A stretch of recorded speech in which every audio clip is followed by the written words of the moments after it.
ತನ್ನ ವಿರುದ್ಧ ಮಾಡುವಂತ ಹೇಳಿಕೆ ನಾಲ್ಗೆ ಬಿಗಿ ಹಿಡಿತಾ ಇದೆ. ಅವ್ರ ಪಟ್ ನಾಲ್ಗೆ ಸರಿಯಾಗಿ ಇಟ್ಕೊಳಕ್ಕೆ ಹೇಳ್ರಿ, ನಮ್ಮ ನಾಲ್ಗೆ ಇಲ್ಲ. ಹೆಂಗ್ರಿ ಸಂಬಳ ಕೊಡ್ತೀನಿ ಅಂದರು. 15 ಕೋಟಿ CSR ಫಂಡಲ್ಲಿ ಡಿಪಾಸಿಟ್ ಮಾಡ್ತೀನಿ ಅಂತಂದ್ರೆ ನಾನು ಹೇಳ್ದನು, ಅವರ ಹೇಳಿದರು. ಯಾರ ಹತ್ರ ಮಾತಾಡ್ತಾರೆ ಅವರು? ಅವ್ರು ಅಲ್ಲೆಲ್ಲ ಹೊರಗಡೆ ಮಾತಾಡೋದು. ಅವ್ರಂಗೆ ಕಮಿಷನ್ ಇಡೀ ರಾಷ್ಟ್ರದಲ್ಲಿ ಕಮಿಷನ್ ತಗೋತಾವ್ರ? ಕ್ಯಾಬಿನೆಟ್ ಇಂಡಸ್ಟ್ರಿಯಲ್ಲಿ ಎಷ್ಟು ಫ್ಯಾಕ್ಟ್ರಿ ಹತ್ರ ಕಮಿಷನ್ ತಗೊಂಡವ್ರು? ಹೆಂಗಾರೆ ಎದುರುಗಡೆ ಬಂದು ಮಾತಾಡೋಕೆ ಹೇಳ್ರಿ. ಅಲ್ಲೆಲ್ಲೋ ಪ್ರೆಸ್ಸಲ್ಲಿ ಯಾರೋ ಸಿಕ್ಕಿದಾಗ ಹಿಟ್ ಆ್ಯಂಡ್ ರನ್ ಹೇಳ್ಬಿಟ್ಟು ಹೋಗೋದಲ್ಲ, ಫಿಕ್ಸ್ ಮಾಡೋಕೆ ಹೇಳ್ರಿ ಒಂದು ದಿವಸ. ಅವ್ರು ಎಷ್ಟೆಷ್ಟು ದಿವಸದಿಂದ ಏನೇನು ಮಾಡಿದ್ದಾರೆ, ಅವ್ರು ಮುಖ್ಯಮಂತ್ರಿ ಆದಾಗ ಏನು ಮಾಡಿದ್ದಾರೆ, ಅವ್ರು ಕೇಂದ್ರ ಮಂತ್ರಿಯಾಗಿ ಏನು ಮಾಡ್ತಾ ಇದ್ದಾರೆ ಅಂತ ಗೊತ್ತಾಗುತ್ತೆ. ನನ್ನ ಹತ್ರ ಏನು ಹೇಳ್ತಾರೆ ಅವರು?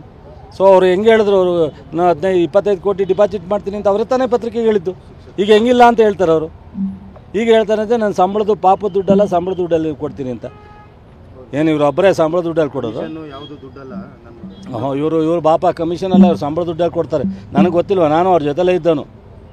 ಏನೇನು ಮಾಡಿದ್ದಾರೆ ಅಂತ ಗೊತ್ತಿಲ್ವ ನನಗೆ? ನಾನು ಹೇಳಬಾರ್ದು ಅಂತ ಹೇಳಲ್ಲ. ಯಾಕೆ ರಾಜಕಾರಣದ ಎಲ್ಲರೂ ಗಾಜಿನ ಮನೇಲಿದ್ದೀವಿ, ಯಾರು ಕಲ್ಲು ಹೊಡೆದ್ರು ಇದಾಗುತ್ತೆ ಅಂತ. ಅವ್ರ ತಂದೆ ಹೇಳ್ತೀವಿ ನಮಗೆ. ದೇವೇಗೌಡರ ಹತ್ರ ನಾನು ಕಲ್ತಿದ್ದೀನಿ. ನಾನು ದೇವೇಗೌಡರು ಮಗ ಅನ್ನೋದಕ್ಕೆ ಅರ್ಧ ಸುಮ್ಮನಿರ್ತೀನಿ ನಾನು. ನನಗೆ ಹೇಳಬೇಕು ಅಂದರೆ 1000 ಇದೆ. ಅವ್ರು ಹೇಳೋದಕ್ಕೆ ಗೊತ್ತಿದ್ರೆ ನನ್ನ ಹತ್ರ 1000 ಇದೆ. ಮಾತಾಡಬಾರ್ದು, ಮಾತಾಡಲ್ಲ. ಕೆಲಸ ನೋಡೋಕೆ ಹೇಳ್ರಿ. ಬಾಯಿಗೆ ಬಂದಂಗೆ ಮಾತಾಡ್ಬಿಡೋದು, ನೆಕ್ಸ್ಟ್ ಡೇ ಬಂದ್ಬಿಟ್ಟು ಇನ್ನೊಂದು ಹೇಳೋದು, ನೆಕ್ಸ್ಟ್ ಡೇ ಇನ್ನೊಂದು ಹೇಳೋದು, ಅದನ್ನು ಬಿಟ್ಬಿಡಬೇಕು.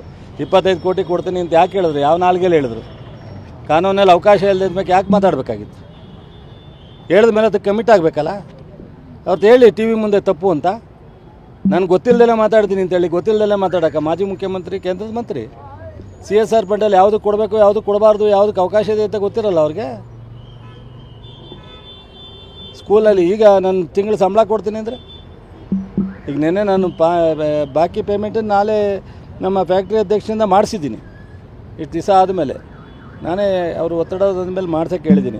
ಈಗ ಫ್ಯಾಕ್ಟ್ರಿಗೆ ದುಡ್ಡು ಕೊಡ್ತೀನಿ ಅಂತ ಮಾತೆತ್ತು. CSR ಫಂಡ್ ಇವ್ರೇನು ಫ್ಯಾಕ್ಟ್ರಿ ಇವ್ರೊಬ್ಬರೇ ಆಡಳಿತ ಮಾಡ್ತಾರೆ. ಹಂಗೆ ಫ್ಯಾಕ್ಟ್ರಿಲಿ CSR ಫಂಡು ಇಡೀ ದೇಶಕ್ಕೂ ರಾಜ್ಯಕ್ಕೂ ಎಲ್ರಿಗೂ ಕೊಡಬೇಕು, ಅದು ಕಾನೂನಿದೆ.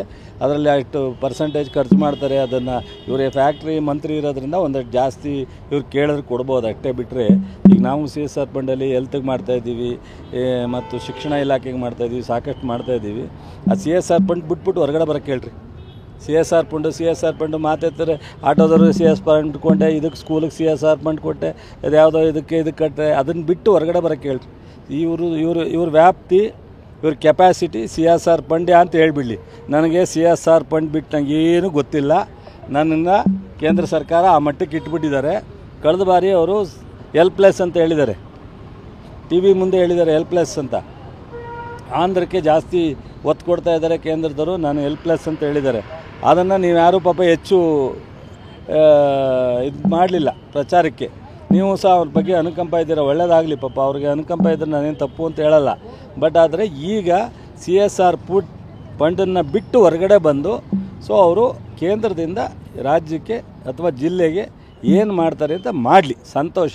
ಅವ್ರಿಗೂ ಜವಾಬ್ದಾರಿ ಇದೆಯಲ್ವೇನ್ರಿ? ನನಗೆ ಹೆಂಗೆ ಜವಾಬ್ದಾರಿ ಇದೆಯೋ ರಾಜ್ಯದ್ದು, ಹಂಗೂ ಕೇಂದ್ರ ರಾಜ್ಯದಿಂದ MP ಆಗಿ ಮಂತ್ರಿ ಆಗಿರ್ತಕ್ಕಂಥ ಕೆಲಸ ಮಾಡಲಿ ರೀ. 1 ವರ್ಷ ಆಗಿದೆ, ಇನ್ನೂ 3.25 ವರ್ಷ ಇದೆ. ಕೆಲಸ ಮಾಡೋಕ್ಕೆ ಹೇಳ್ರಿ. ಸುಮ್ಮನೆ TV ಮುಂದೆ ಮಾತನಾಡೋದೆಲ್ಲ ಬಿಟ್ಬಿಟ್ಟು ಕೆಲಸ ಮಾಡೋಕ್ಕೆ ಹೇಳ್ರಿ ಅವ್ರಿಗೆ. ಸಾಕು, ಎಷ್ಟು ದಿವಸ TV ಮುಂದೆ ಮಾತಾಡ್ತಾರೆ ರೀ? ನನಗೆ ಒಂದ್ಸಲ ಕೆಲವು ವಿಚಾರನ ಇದೆಲ್ಲ ಮಾತಾಡಬಾರ್ದು ಅನ್ನಿಸ್ತದೆ. ಅವ್ರಿಗೊಬ್ಬ ಮಾಜಿ ಮುಖ್ಯಮಂತ್ರಿ ಆಗಿದ್ದರು, ಅದು ಯಾಕೆ ಸುಮ್ಮನೆ ಪದೇ ಅದನ್ನೇ ಮಾತಾಡ್ಕೊಂಡು ಕೂತ್ಕೋತಾರೆ? ಹೇಳೋದನ್ನೇ ಹೇಳ್ತಾರೆ. ಲಾಸ್ಟ್ ಒಂದು ಹೇಳ್ಬಿಡಿ ಸರ್.